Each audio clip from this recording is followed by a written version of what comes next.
Hi, my name's Mili Correa, and I'm 19 years old. My name is Dennis Shogren, and I'm 70.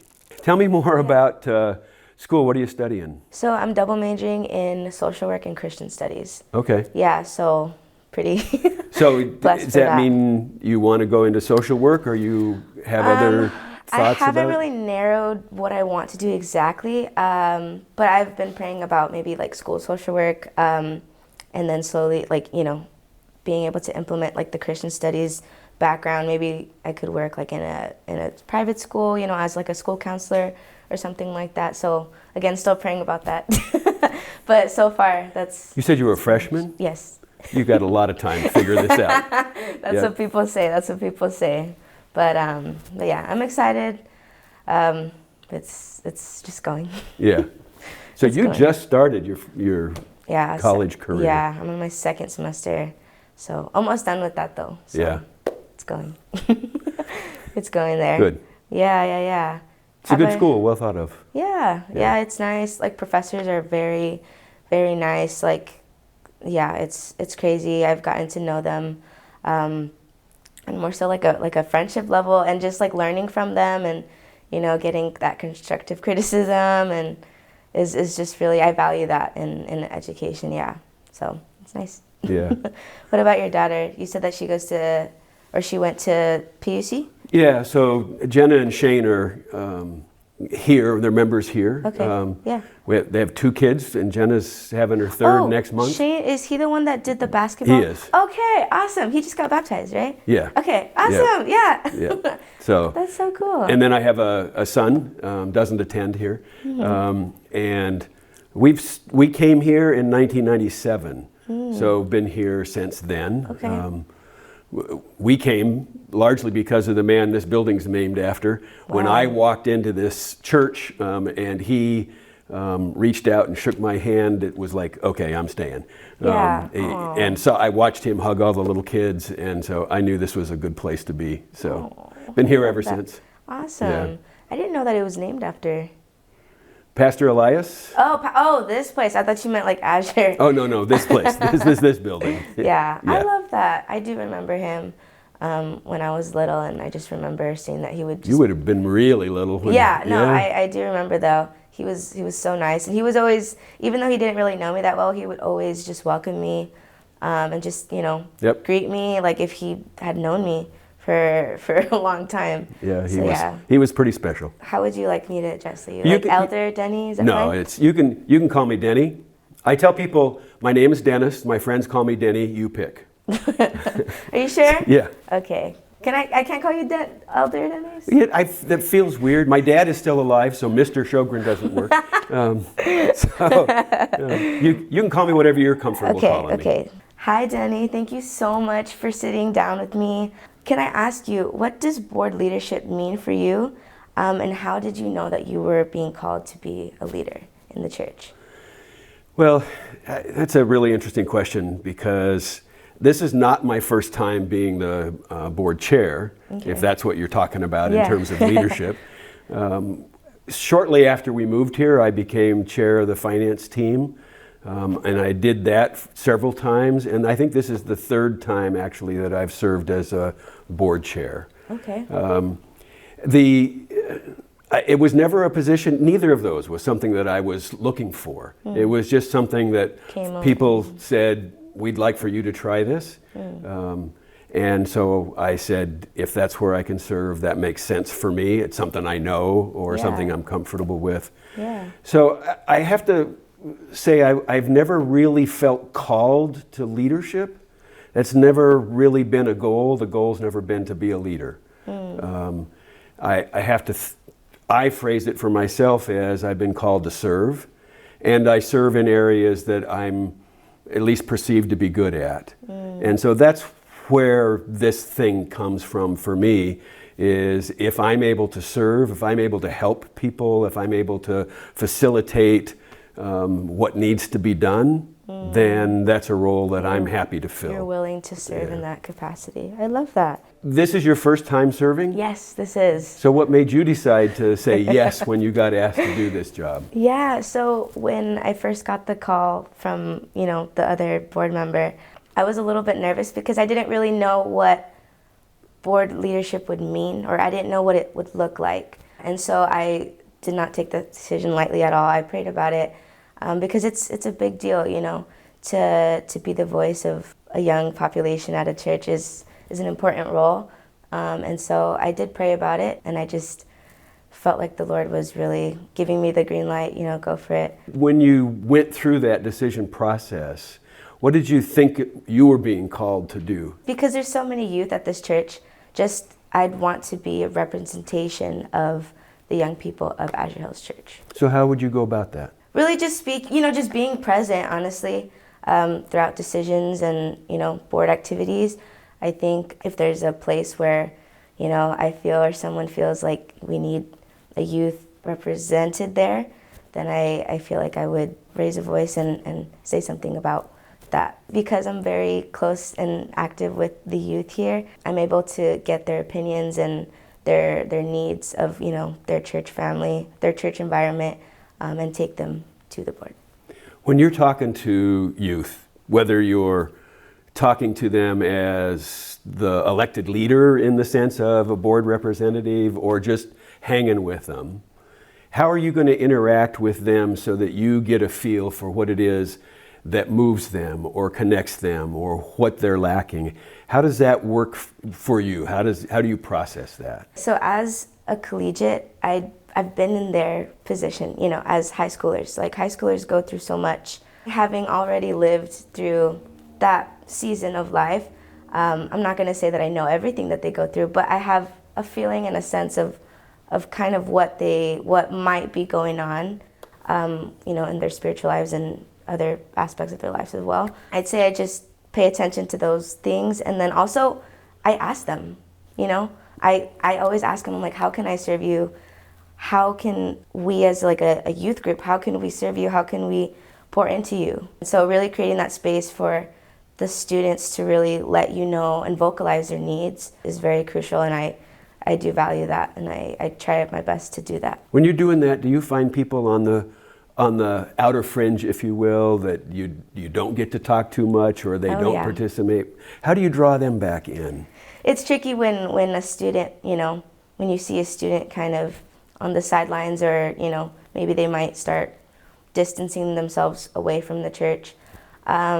But I think before you yourself do anything, like, it's important to pray for that person, because at the end of the day, you don't know if that person experienced, you know, hurt in the church, or if they experienced, you know, something that caused them not to want to engage with other students. And so I pray, I'm like, you know, God, this is your child. I don't know how to address it. I don't know how to speak to them. Give me the words to speak to them and to encourage them to find, you know, community in this space. You mentioned earlier when we were talking, maybe off camera, about not having attended for a while and then coming back.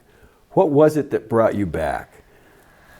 And you came back as a young person, obviously. You're still that. So you've been in a place where you see others now where they're maybe not active or as active as they could be, maybe not participating in everything, maybe not in much at all.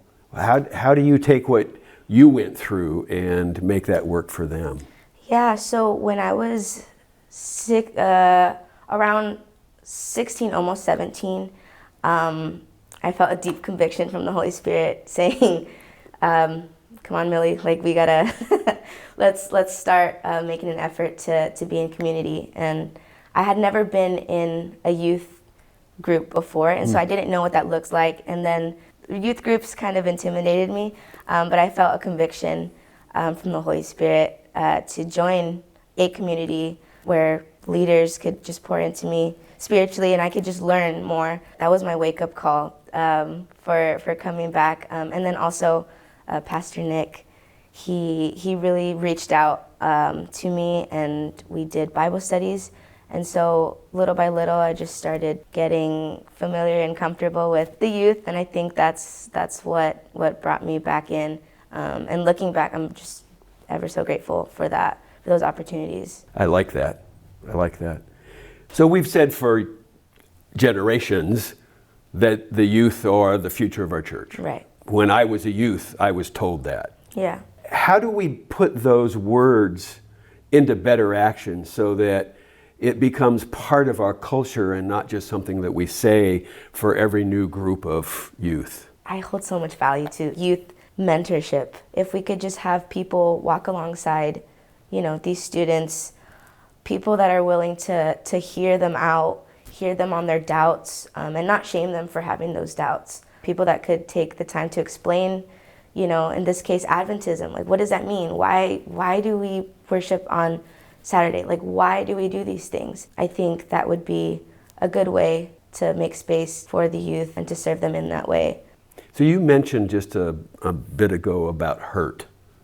And I sensed that you might have experienced some of that yourself and you've seen it in others. Tell me more about what you're talking about when you talk about hurt. So when I think of church hurt, I know, and I've met people that church hurt has been the thing that has caused them to walk away from not only the church but of God.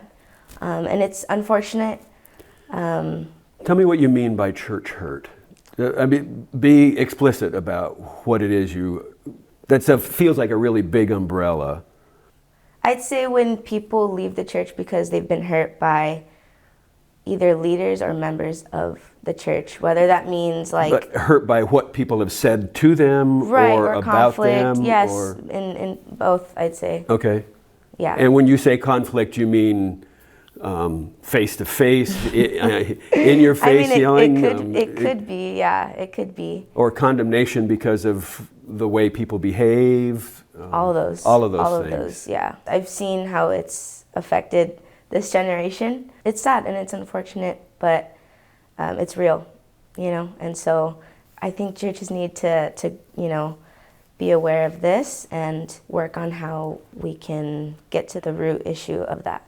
How would you bring that to the board and say, we need to work on this? We need to serve our youth better. Part of this is because it's something that has resounded for generations. My grandparents became Adventists 100 years ago, here in California, as it turns out. And for my years in the church, we always talk about the youth are our future, and then we bemoan how we lose them. I went to a 50th high school reunion, and out of a graduating class of 100 from the boarding school that I went to, there's less than half of the people that are still active in churches.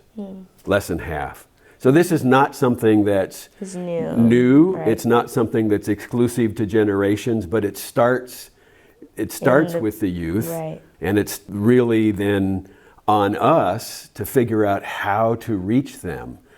Who do we need to be as leaders so that they feel involved, feel that this is home, feel that this is their community? So that the question then becomes one is, how do we, as a group of people from 19 to 70 that are in this board, how do we talk about this? How do we spend time on it? If there was an easy solution, somebody would have found it already, right? Yeah. So how do we make that work for Azure Hills? How do we get young people like you to say, people cared for me, I felt that, I knew that this was a place for me? How best do we do that? It would be nice to have more people that have experienced that talk about it in the church. Does that make sense? Mm-hmm. Because every church is full of variety of people in different seasons. So I'd say just being more vocal about the defects of some of the areas of ministry and just being open about it. You mentioned doubt, and is it so maybe if I use that as an example, it's okay to, in fact, maybe beneficial for young people to hear from old folks that they've wrestled with these things, that they've had to go through those questions, and not just act like, oh, you'll get over it. Right, no, yeah. We can only do that if we develop relationships with these young people. Mentorship, yeah. And by mentorship, you mean, describe that a minute. Someone that can walk alongside youth and just listen and just be open to hearing their ideas and their doubts and not judging them for that. So specifically a ministry that would connect people who've been through that regardless of what generation they were in, who can be respected and guidance sought from and accepted from conversations with young people. Yeah. I like that. Yeah. Yeah. Mr. Denny, could I ask you, what would you say to encourage a person who has been victimized by the church, yet feels called to leadership, but feels like church hurt is something or a barrier that's not allowing them to enter ministry? Yeah, I'm not sure there's anything I can say or that anybody can say that gets them there until we deal with the actual hurt. That conflict resolution oftentimes is just skipped over. And we actually have an elder who serves on the board who is just amazing at that conflict resolution. It's Andy Sandiford, and we have an opportunity to utilize him in specific instances where people can come together. Because I'm not sure we can get over those hurdles until people have come together over that. Whether it's and not always are people still here, right? Sometimes it's historical and we need to address that. I don't think we can just address it by being happy. We can't just say everything's going to be good. Forget it, yeah. So I think that it would take specific action for us, and it seems like that would be a program that we could offer with some thought and some resources. Yeah, I was going to ask, what does that look like? That's one of the things. I don't know what it looks like, but there are people who would. I think about Elder Ed Machchitler and Andy Sandiford. Both of them are experts in this field, and it would probably be beneficial for us to come together and say, can we do something for these people? Can we find a way for them to Create be space for them? Yes, right. So that they can then deal with this in this church environment that may have harmed them greatly. Yeah. Alongside others. So I think that that's an area that we really need to explore. I've known in my life a lot of people who have left specifically because somebody hurt them, not because there was bad behavior someplace or that they decided they didn't like doctrine, but they leave because of people, and then they give up on God because of that. And that's the most harmful piece of that in my mind. So that's kind of a twofold reason for us to address this. How do we make people feel safe? How do we keep them in here long enough so that they can grow and get comfortable and learn that we are a church about serving, not a church about behaving. And that's, I think, going to be key for us, is to get that communicated. I don't think there's a simple answer, but I think that we have people in this church that can really help with that. Yeah. It's interesting how you said, I'm going to paraphrase this, but people more so may not be hurt by the church, but they're hurt by the people. And so I think that's important for, people to analyze, like, am I being hurt by a person, by a belief, And so, I think people can put leaders on pedestals sometimes. People put leaders on pedestals and they make them their God. And I mean, that's an issue in itself. But it's important to remember, God didn't hurt me. The people of the church hurt me, and, so I thank you for saying that. That's really what the church is, right? It's the people. And we all, I think, have to be in a place of service so that we recognize when we're doing a disservice to the community that we have chosen to be part of. And that's really where the church growth, I think, comes from, is when people that are here because they want to be here, not because they believe the same way, but because they want to be here with this group of people who care. And people then are attracted to that. Yeah.